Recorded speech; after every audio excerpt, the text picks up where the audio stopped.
Et surtout, bah, on finira par le marathon du Shonen Jump. Voilà, on va continuer tout ça. Et même là, c'est même la vraie première, j'ai envie de dire. Parce que là, oui, je suis enfin à jour officiellement sur Sakamoto Days. Pour moi, je vous le dis clairement, je vous tease, hein, pour moi, c'est le deuxième meilleur manga du Jump actuellement. Voilà, c'est dit. Au moins, ça vous tease un petit peu ce que je pense.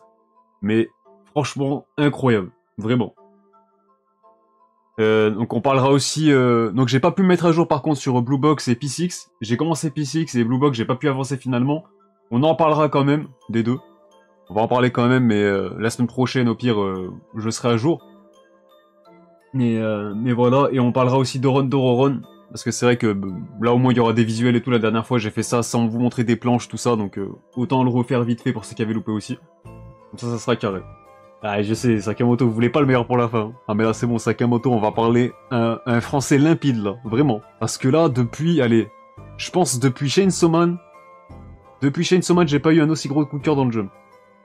Donc voilà, ça, déjà, ça place le niveau aussi. Et yo, ceux qui rejoignent, là, Ryan, tu rejoins au meilleur moment, je te le dis. Là, c'est la propagande de Sakamoto, on va l'accélérer, mais comme il faut. Ah, Ayashimon, je suis pas totalement à jour dessus, on en parlera peut-être la semaine prochaine, on verra sur quelle série je me mets à jour pour la semaine prochaine. Mais Sakamoto, bon, je vais relire vite fait le scénario pour ceux qui connaissent pas du tout, on sait jamais. On va faire les choses bien. Le synopsis, là. Donc je rappelle que le manga, déjà, il sort le 6 avril prochain chez Glénat. Donc c'est clairement une des plus grosses sorties de cette année, au-delà de mon avis ou quoi que ce soit, dans les faits. C'est un manga du Jump qu'on attendait tous. Donc, Taro Sakamoto est un assassin légendaire, le meilleur d'entre tous, craint par tous les gangsters adulés par ses pairs, mais un beau jour, il tombe amoureux. S'ensuivent retraite, mariage, paternité et prise de poids. Sakamoto est aujourd'hui patron d'une petite épicerie de quartier et coule des jours heureux avec sa famille. Mais lorsque son passé le rattrape sous les traits de Shin, un jeune assassin télépathe, Sakamoto reprend du service et malgré son apparence, il est toujours aussi charismatique lorsqu'il passe à l'action. Donc déjà là, ce qui est bien, c'est que le synopsis, il te met bien dans le contexte, hein, déjà. Ça, c'est ça qui est cool.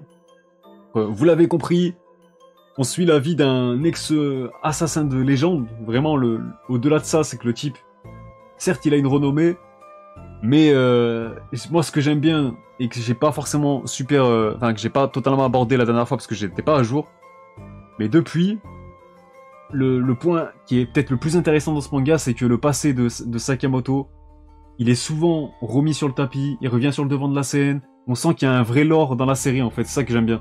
C'est que l'univers de Sakamoto, on te prend pas par la main pour t'expliquer 36 000 choses. Voilà, il est déjà établi dès que ça commence. Et juste là, les planches que vous voyez avec les membres de l'Order, là, qui est une organisation d'assassins, il y a que des cracks, il y a que des pointures. Et franchement, je me demande s'il y a pas... Est-ce qu'il y a un perso que j'aime pas dans ce manga? Est-ce qu'il y a un seul perso, même parmi les secondaires, les tertiaires, je sais pas quoi, ils sont tous marquants. Il y a que des persos charismatiques, que des persos qui en imposent. Franchement, si on parle en termes de flow, tout ça, de dinguerie, d'action, enfin bref, tout ce côté-là, et je sais pas s'il y a mieux dans le jump, à ce niveau-là. En vrai de vrai. Bon, il y a One Piece, vous allez me dire, bien sûr, parce que One Piece, ça reste hors concours. Mais c'est trop, les gars. Que ce soit la bande de Prota, le Sakamoto, forcément, il est attachant parce que le type, il essaie de s'enfuir de ce milieu, de s'évader de ça, du milieu de la pègre, du monde de l'assassinat. Il essaie de se faire une nouvelle vie avec sa famille tranquillement, loin de tout ça. Forcément, bah, il peut pas s'en défaire totalement parce que son passé fait que bah, c'est une pointure dans ce milieu-là et sa tête, elle va être mise à prix, il va être recherché. Il y a plein d'assassins qui sont sur ses côtes. Donc lui, son but, c'est de mener une vie tranquille, mais il peut pas mener une vie tranquille s'il y a tout ça autour de lui qui gravite autour de sa famille. Il doit protéger sa famille. Donc quelque part, il va être contraint de replonger dans le côté obscur, j'ai envie de dire. Et c'est incroyable, les gars. Il n'y a pas de censure. L'univers, il est sombre. Tu vois des têtes qui volent. Tu vois du sang partout. C'est vraiment un univers d'assassin, mais qui fait pas semblant, en fait. C'est ça que j'aime bien. Parce que certes, ok, il y a un côté humoristique, côté comique, qui est très cool, qui est bien dosé, bien géré. Mais en vrai, pour moi, Sakamoto, c'est pas une comédie du tout, les gars. Je vous le dis. Hein. Donc certes, bien sûr, le côté Sakamoto qui a pris du poids avec les années, n'est plus le même qu'avant, mais qui reste encore un crack comme toujours. Franchement, ok, ça reste marrant sur certains aspects, mais regardez les planches que vous voyez à l'écran, les gars. Lui, c'est lui c'est incroyable, franchement. Il y a que des persos de fous furieux. C'est dingue, le découpage, les dessins, les chara-design, la mise en scène. Il y a tout qui est carré en fait, tout simplement. Et justement, je voulais parler de la bande de prota que vous voyez à l'écran encore une fois. Sakamoto, comme je l'ai dit, il est attachant parce que il essaye de protéger sa famille malgré tout. Et en plus, même, il a ce côté marrant aussi, hein, qui parle pas trop et qui parle quand il le faut. T'as Shin, qui est un télépathe, qui peut lire dans la pensée des gens, dans les pensées des gens. Et lui, c'est un gros crack, je vous jure. Je surkiffe Shin, je pense que c'est mon perso préféré pour le moment. Après, on a la meuf, je sais plus comment elle s'appelle. Lou, je crois. Bah bref, pareil. C'est vrai qu'on a tendance à dire dans le Jump, ou même dans les shonen du genre... Liu, pardon, voilà, c'est Liu. Dans les shonen du genre, c'est vrai que des fois, le personnage féminin principal, il est pas souvent super bien exploité ou bien mis en avant. C'est souvent le personnage que tu dois sauver, qui a le second rôle, enfin bref. C'est dommage. On le retrouve ça dans plein de mangas connus. Et finalement, elle, je vous jure, c'est une craque aussi. Elle est attachante, elle est marrante, elle est classe aussi. Franchement, à tous les niveaux, ce manga, il me parle en fait, tout simplement. Même les color spray, les pages couleurs, tout ça, les couvertures. À tous les niveaux, je suis comblé, tout simplement. Et ça fait très longtemps qu'il n'y a pas une nouveauté du Jump qui m'a autant satisfait, autant comblé. Le vieux avec le katana Starf, non mais incroyable. Lui, je crois que c'est Takamura son blaze. Donc je connais déjà un Takamura qui est chaud dans Hippo, mais lui, il parle. C'est ça que j'aime bien, c'est qu'il parle pas, et dès qu'il apparaît, il fait une dinguerie. Incroyable, franchement, trop lourd, trop lourd. Et encore là, je vous parle de tout ça, mais j'ai même pas encore parlé de l'intensité du manga qui est assez lourd aussi. Le rythme aussi. Voilà, j'aime bien parce que le manga il fait ses preuves sur des petits arcs au début. Ensuite, après, je pense, bon, je vais pas spoiler, hein, attention. Mais l'arc avec dans le labo, avec la science, tout ça et tout, cet arc était très cool. C'est la première fois que tu vois des grosses pointures de l'univers de Sakamoto, des gros assassins de renom qui ont des gueules de fous furieux qui en imposent aussi. Après, plus le manga il avance, plus t'en apprends aussi sur son univers, donc l'organisation d'assassins, là, l'Order et tout. Tu vois plein de pointures aussi avec des personnages marquants. Franchement, que ce soit les personnages féminins, masculins et tout, par exemple la meuf qui a là sur la couverture du tome 5, qu'est-ce qu'elle est incroyable aussi. En vrai, je suis en train de me demander si ce manga il a un défaut pour le moment. En vrai de vrai. Donc voilà. Et pareil, oui, je suis d'accord avec toi, Saja. Là, on parle de 62 chapitres. Et les gars, ça va être quoi quand le manga il sera dans la centaine de chapitres, quand le manga il aura encore plus développé son univers, ses persos, tout ça. C'est très rare que j'accroche autant à plein de personnages comme ça. Là, pareil, le sniper, il me fume aussi. Voilà, t'as Shin qui peut lire dans les pensées. Il peut lire dans les pensées du coup de l'autre con, du sniper, et lui, il réfléchit tellement de façon débile qu'il arrive pas à lire ses pensées et tout, il comprend rien. Enfin bref, même l'humour, il est cool dans le manga en vrai. Et là, dernier truc pour vous achever si c'est pas déjà fait. L'arc qu'il y a en cours, il a une vibe examen Hunter dans Hunter x Hunter, je vous le dis. Je vous le dis, je vous pose ça là, parce que c'est très clairement un examen pour devenir assassin, pour rejoindre l'école d'assassinat là, qu'il y a dans le manga. Il y a des épreuves, et ça me rappelle trop Hunter x Hunter, cette vibe là du début d'Hunter x Hunter, ça me fait kiffer aussi. L'humour sur les pensées de Sakamoto aussi. Non mais oui les gars, franchement... Franchement, c'est incroyable. Et là, je le dis, les gars. Donc, j'ai pris le temps pour me mettre à jour. Là, c'est pas un avis, je suis à chaud, tout ça. J'ai pas le recul et tout. Non, non. Vous savez très bien que j'ai commencé depuis un certain temps. Quelques semaines. J'ai le recul pour le dire. Là, actuellement, c'est mon deuxième manga préféré du Jump. Donc, One Piece, bien sûr, ça reste One Piece, ça restera One Piece. Mais je préfère, par exemple, Sakamoto à Jujutsu ou à My Hero Academia. Donc, encore une fois, c'est même pas pour comparer les mangas entre eux et... pour en dénigrer, c'est surtout pour mettre en avant Sakamoto là que je vous dis ça. C'est que moi, en termes de ressenti, tout ça, le manga qui me fait le plus vibrer derrière One Piece, là, c'est Sakamoto, vraiment. Donc voilà les gars, si vous n'êtes pas à jour, je vous recommande de foncer, parce que plus t'avances, plus t'as des personnages marquants qui apparaissent, et plus même les arcs ils deviennent, ils gagnent en sérieux, en intensité, en enjeu aussi, ils deviennent encore plus impactants. T'as des planches de fous furieux, des doubles pages, j'en ai mis quelques-unes. Mais les gars, franchement, à chaque chapitre, je vous dis bien, à chaque chapitre, t'as une double planche qui est magnifique. T'es là, elle te saute aux yeux, l'action te saute aux yeux, ça te régale. C'est incroyable. Donc oui, là je peux vous dire je suis totalement à jour. J'ai lu le chapitre 62. Je suis à jour, maintenant ça va être chaque semaine sur mon Manga Plus. Vendredi là, ça va dire fort avec One Piece. Donc en tout cas, est-ce que je suis sur... Oui, je reste surpris d'avoir autant kiffé. Je pensais que j'allais bien aimé, mais que ça allait rester voilà, un bon manga, mais au niveau des autres on va dire. Non, pas qu'il allait autant sortir du lot. Mais finalement, là c'est coup de cœur, les gars. Là, c'est coup de cœur immense. Et si je devais donner une note sur le début du manga, parce que finalement, 62 chapitres, on reste sur le début du manga, il y a que 6 tomes. Là, j'ai envie de dire 9 sur 10 déjà. 9 sur 10. Ou allez, si vraiment j'essaie de doser un petit peu pour le moment, pour laisser de la marge, je dirais 8 sur 10, mais vous avez compris, en tout cas, on est sur une très bonne note, quoi. Donc voilà, ça, on va en faire une vidéo, je vous le dis. Parce qu'en plus, le manga sort bientôt en France, c'est le moment d'en parler aussi. Et il faut en parler, hein, il faut en parler vraiment de fou. Après oui, hein, si on juge uniquement sur le début, et c'est un sans faute en vrai, c'est un sans faute. Après au niveau des ventes, attention, ça... Bon, bien sûr, ça n'a pas encore explosé totalement, mais ça progresse de plus en plus à chaque tome.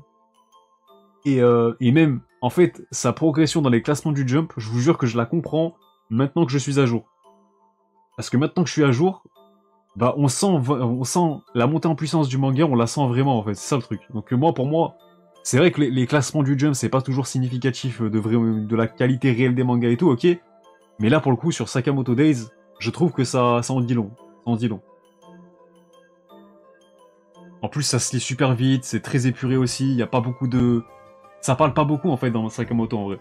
Et c'est très agréable, genre il y a beaucoup d'action, les personnages ils parlent quand il faut, il y a des bons dialogues aussi j'ai envie de dire, des bonnes punchlines finalement parce que quand tu mets des personnages aussi marquants à chaque fois, des personnages qui ont des gueules de fou comme ceux que vous voyez à l'écran là, bah quand ils prennent la parole, il faut que ces persos ils en imposent aussi, il faut qu'ils te marquent les esprits et c'est toujours le cas aussi dans Sakamoto.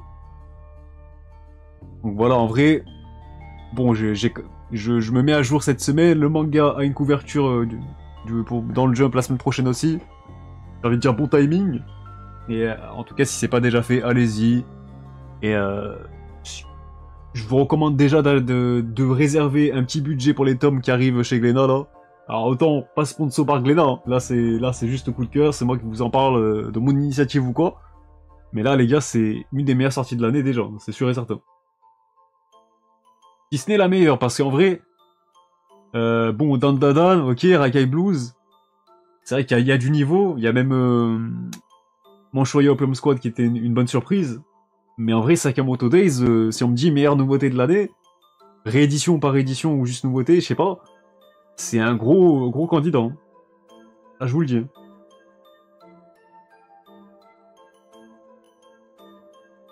J'aimerais savoir pourquoi il y a autant de tomes d'écart entre la France et le Japon, je parle de tous les mangas. Bah, tout simplement parce que bah, il faut laisser déjà que le temps au manga de démarrer au Japon, de s'imposer au Japon, donc ça prend du temps, ça prend quelques tomes. Donc même si les éditeurs ils négocient dès les premiers chapitres les droits des mangas, après il faut aussi prévoir un plan marketing, tout ça, pour bien le vendre en France, bien le mettre en avant. Donc ça prend du temps aussi. Il faut aussi traduire les tomes, tout ça, donc forcément ça prend du temps les gars. Et après une fois que t'as lancé le manga, c'est vrai que tu peux plus facilement rattraper ton retard. Et il y en a qui préfèrent rester sur du 3 mois d'écart entre chaque tome, d'autres 2 mois. Moi, pour moi, l'idéal, c'est 2 mois, en vrai. Parce que sortir un tome par mois d'une série, ça sert à rien. Il y a trop de sorties, il y a trop de séries, donc finalement, tu vas pas tout suivre, tu vas pas avoir le temps de tout lire, de tout acheter non plus. T'as pas forcément les moyens non plus. Donc voilà. Quand les chapitres de The Fable sortent, je sais même pas, je suis pas à jour. Depuis que le manga est sorti chez Pika, je suis pas à jour. Je préfère quand même Rakai Blues à Sakamoto, faut doser. En vrai, je sais pas. Après, c'est pas le même genre non plus. Hein. Sakamoto, certes, c'est allez, underground, on va dire, milieu assassinat, tout ça. Rakai Blues, c'est plus du Furio qui tape sévère et vraiment un pur Furio. Mais il faut aussi laisser le temps à Sakamoto. Et si tu parles, si je juge le début de Rakai Blues et le début de Sakamoto, je préfère celui de Sakamoto par exemple. Donc voilà. Donc voilà pour Sakamoto. Est-ce qu'on enchaîne avec Dororon parce que là le contraste il va être assez terrible. Hein. D'ailleurs c'est vrai que je vous ai pas montré. Je vous ai pas montré, mais voilà, j'ai mis à jour mon tableau Excel du coup. Donc du coup, bah, comme vous pouvez le voir, je suis à jour sur Sakamoto. Blue Box, j'ai pas eu le temps, mais on va quand même en parler, c'est pas grave. On en parlera s'il faut la semaine prochaine, parce que je vais me mettre à jour quand même. Et j'ai commencé aussi... J'ai commencé... Ah merde, c'est vrai que j'ai pas mis à jour One Piece. Évidemment que j'ai lu le 1043 de One Piece. Voilà, tac. Et j'ai commencé P6 du coup. J'ai lu que les 3 premiers chapitres. Donc est-ce qu'on enchaîne avec P6 en vrai? Parce qu'en vrai, en 3 chapitres, je pense avoir déjà saisi le propos du manga à peu près. Donc je me mettrai à jour aussi pour la semaine prochaine. Là c'est vraiment parce que j'ai chopé un taf entre temps et bien sûr j'avais moins de temps. Mais, mais voilà, on va en parler. Donc allez, P6, on va enchaîner sur celui-là. Donc un peu mitigé sur P6 en vrai, je sais pas. Déjà donnez-moi vos avis, parce que je les ai pour Sakamoto Days. Mais pour P6, c'est vrai que j'ai pas eu beaucoup de retours dessus. Merde, attendez, j'ai remis. Voilà, tac.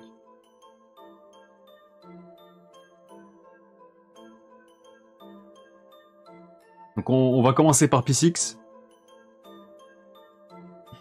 Je suis à jour et pareil, mitigé de fou, sympa, ok. Mais sans plus, genre, j'achèterais pas si ça sort en VF.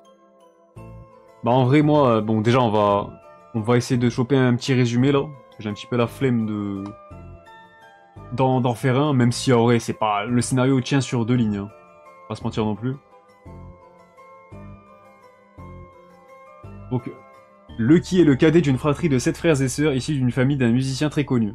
Ses frères et sœurs, aussi surnommés les sextuplés, sont des musiciens extrêmement brillants. Cependant, Lucky, passionné par le piano, est l'unique musicien banal du groupe. Il va donc subir des maltraitances de la part de sa famille, notamment de son père, poussant sa mère à divorcer et qui pourra ainsi le soutenir dans sa passion. Seulement un jour, alors qu'il joue pour sa mère, Lucky va attirer l'attention d'un directeur d'une école de musique, convaincu qu'à travers sa musique, il peut toucher le public. En gros, voilà, vous avez compris, on touche un autre domaine, le domaine de la musique, le domaine de l'art du coup. Et donc déjà, moi je trouve le propos du truc commence à amener un peu abusé, genre son daron, il y a un seul de ses fils qui n'est pas doué pour la musique, donc du coup, ça y est, il le met de côté, il l'écarte, et carrément, ses parents divorcent à cause de ça, wesh, faut doser. Ça c'est un peu tiré par les cheveux aussi, on va dire. C'est un peu abusé. Bon, quand tu passes outre ça, bon, c'est vrai que le perso de Lucky, du coup, il est assez touchant. Dans le sens où, ok, le type, il a rien demandé, il n'est pas avec le même talent que ses frères, mais il est mis de côté. Donc ça, c'est vrai que c'est un peu touchant à ce niveau-là pour le perso. Donc du coup, t'as envie de le suivre un petit peu, voir sa progression, parce que forcément, si ses frères sont des cracks, c'est pas son cas, donc tu sais que lui, il va partir de très loin pour se hisser à leur niveau, et ça peut être intéressant à suivre. En vrai, moi j'aime bien ce genre de parti pris, quand tes persos sont pas forcément cheatés dès le départ, et au moins il y a quelque chose à en tirer. Et d'ailleurs, je glisse ça là aussi pour Sakamoto, parce que ça me fait penser à un truc. Sakamoto, on peut penser qu'il est surcheaté au début, et finalement, quand il y a les grosses pointures qui arrivent, on se rend compte que Sakamoto, on peut le jouer encore. Voilà, il est pas injouable. Je place ça là aussi, ça j'ai très apprécié aussi. Donc voilà. Après, bien sûr, dans P6, on parle de domaine artistique, on parle de musique, et je suis désolé, mais moi, les scènes où les personnages jouent du piano, je ressens aucune sensibilité, je sais pas en fait si vraiment ce qu'ils jouent, est-ce que c'est vraiment bon. C'est vrai que c'est difficile à retranscrire peut-être, sur du papier, mais j'ai un peu de mal à me mettre dedans en fait. C'est pas immersif, j'ai envie de dire, tu ressens pas les fils du truc, enfin... Et là, je parle pour moi, encore une fois, c'est que mon avis, mais je sais pas.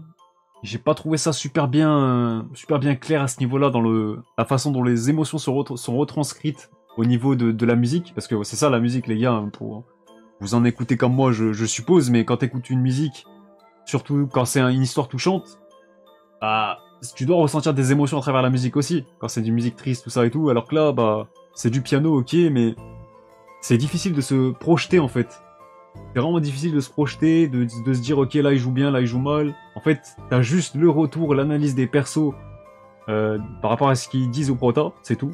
Mais sinon, un peu compliqué en vrai. Alors par exemple, je sais pas, je vais prendre un exemple un peu comme Food Wars.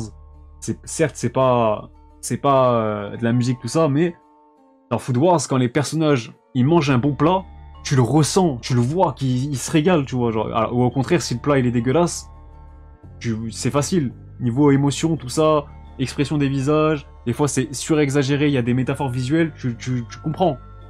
Alors que là, dans P6, sur les 3 premiers chapitres que j'ai lus, j'ai pas ressenti ça. Alors là, c'est le premier manga de musique que je lis, du coup. Dans ce genre-là, j'ai les tomes de Blue Giant, mais faut que je les lise, je sais pas comment ça ressort à ce niveau-là. Puka, j'ai pas lu non plus. Donc, est-ce que... Alors, en vrai, de réputation en tout cas, bah Blue Giant, il a pas ce problème, de ce que j'ai cru comprendre. Donc, vous pouvez me dire dans le chat si vous avez lu le manga. Mais voilà, après, bien sûr, ça c'est peut-être plus facile aussi à retranscrire en animé, hein, bien sûr, avec la bande-son, tout ça, les seiyuu, le doublage. Mais c'est pour ça que je suis un petit peu mitigé, en fait. Parce que certes, j'aime bien le parti pris du prota qui va devoir progresser par lui-même, qui part de très loin pour se hisser au niveau des génies, il va devoir galérer, et voilà, il part de très loin, ça j'aime bien. Mais sinon, ok, Blue Giant, c'est le top 1, on ressent la musique, ok. Après, je m'attendais pas à accrocher au style de dessin en vrai. Parce que quand je vois la couverture du Jump, ses pages couleurs, tout ça, j'étais pas forcément attiré par le style de dessin. Et finalement, le manga est bien dessiné, c'est bien, il y a un bon découpage aussi, ça se lit pas mal vite aussi, c'est fluide. Donc à ce niveau-là, c'était assez appréciable. Mais sinon, bon, bien sûr, je me mettrai à jour, je pense, pour la semaine prochaine. On en reparlera une fois que j'aurai lu une vingtaine de chapitres du coup. Je sais pas si mon avis va changer plus que ça, mais je vais continuer, parce que ça reste intéressant à suivre, je trouve. Mais je suis pas emballé pour le moment, en tout cas. C'est pas une nouveauté où je vais vous dire, vas-y, foncez lire ça, c'est une dinguerie. C'est la nouveauté du moment, c'est incroyable. Ça a du potentiel, à moindre mesure, hein, attention, hein, parce que ça reste classique aussi comme approche. Maintenant, à voir comment ça va évoluer. Juste à voir comment ça va évoluer et ça peut être, ça peut faire le taf un peu dans l'ombre des autres mangas du Jump, on va dire. Voilà, c'est pas, pour moi, c'est pas le manga qui va me faire vibrer chaque semaine, où je vais me dire, incroyable, j'attends le chapitre de P6, mais entre un chapitre de One Piece et un chapitre de Sakamoto Days, tu dis ça, pourquoi pas? C'est pas gênant, c'est pas mauvais, c'est pas spécialement super bon non plus, pour moi, c'est pas moyen non plus, c'est assez bien, on va dire, pour le moment. Là, si je donne une note, c'est sur un 6 sur 10, je dirais. Voilà. C'est correct.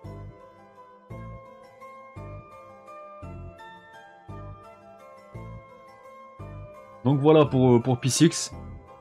Donc pas grand chose d'autre à dire de plus.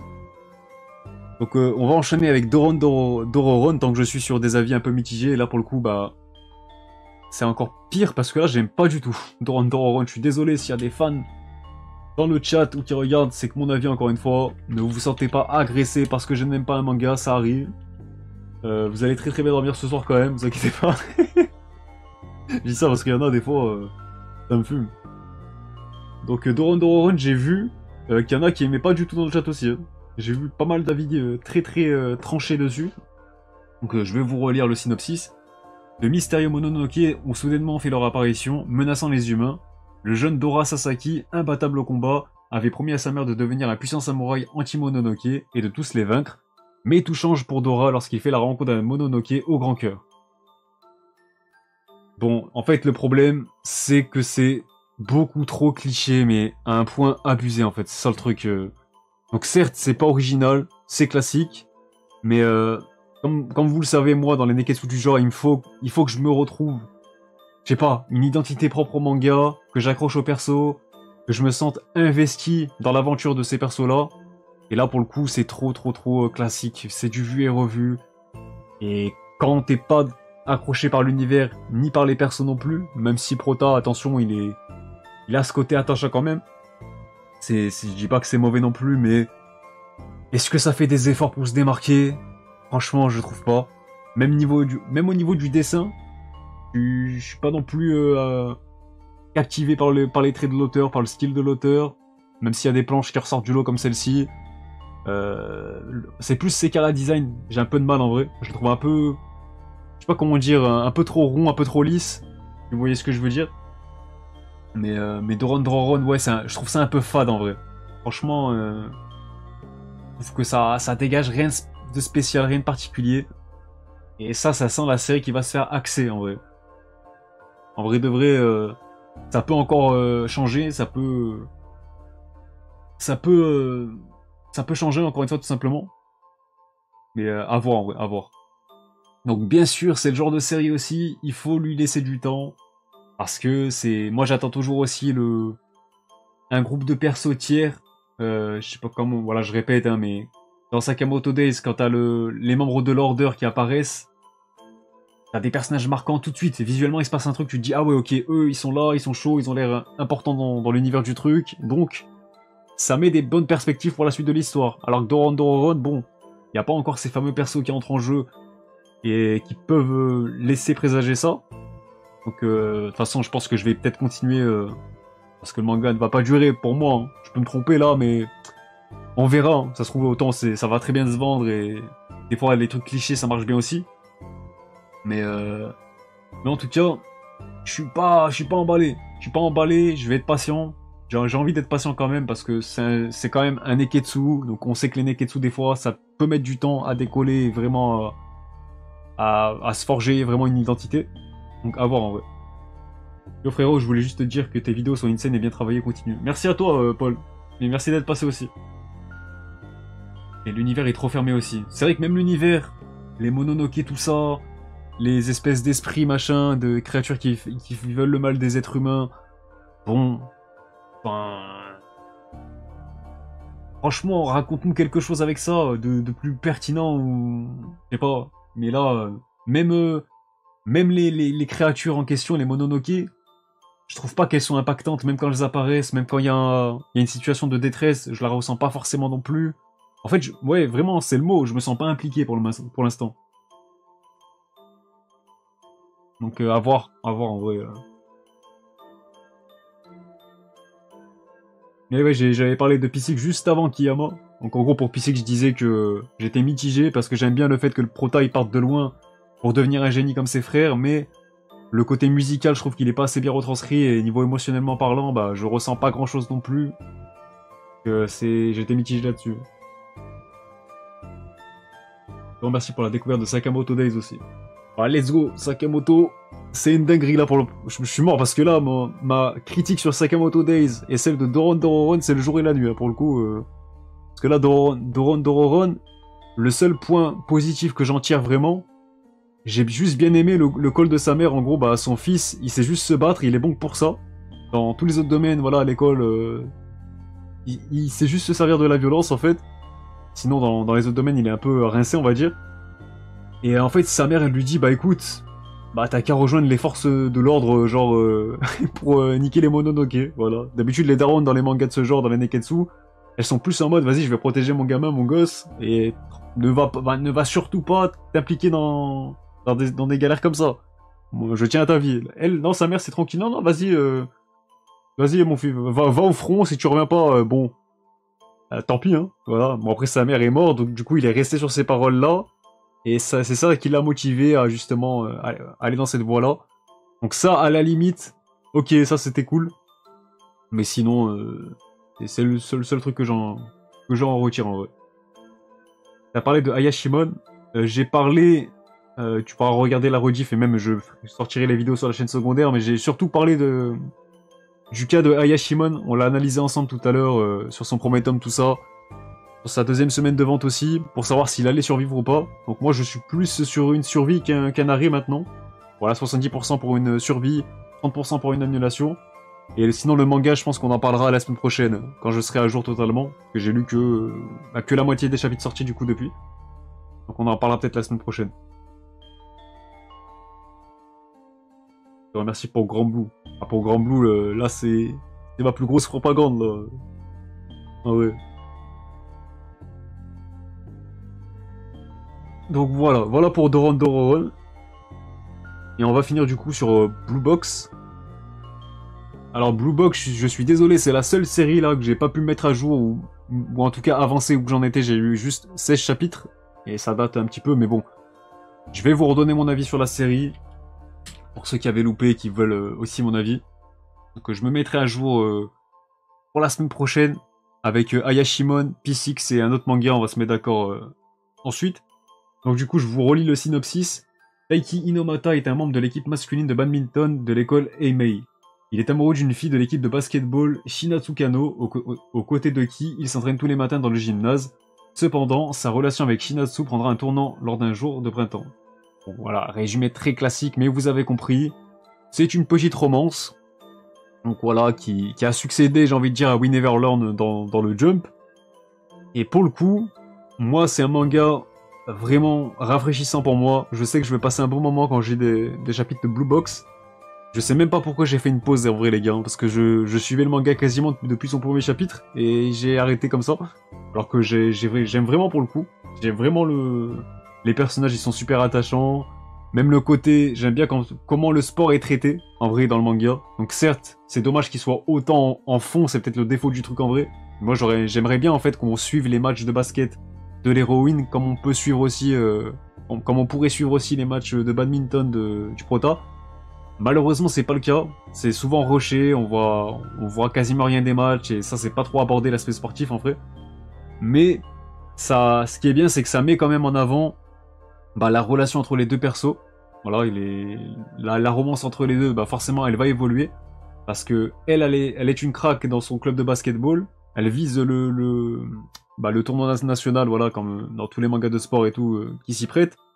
Donc lui, il a moins de talent pour le badminton, c'est moins un crack dans ce sport-là.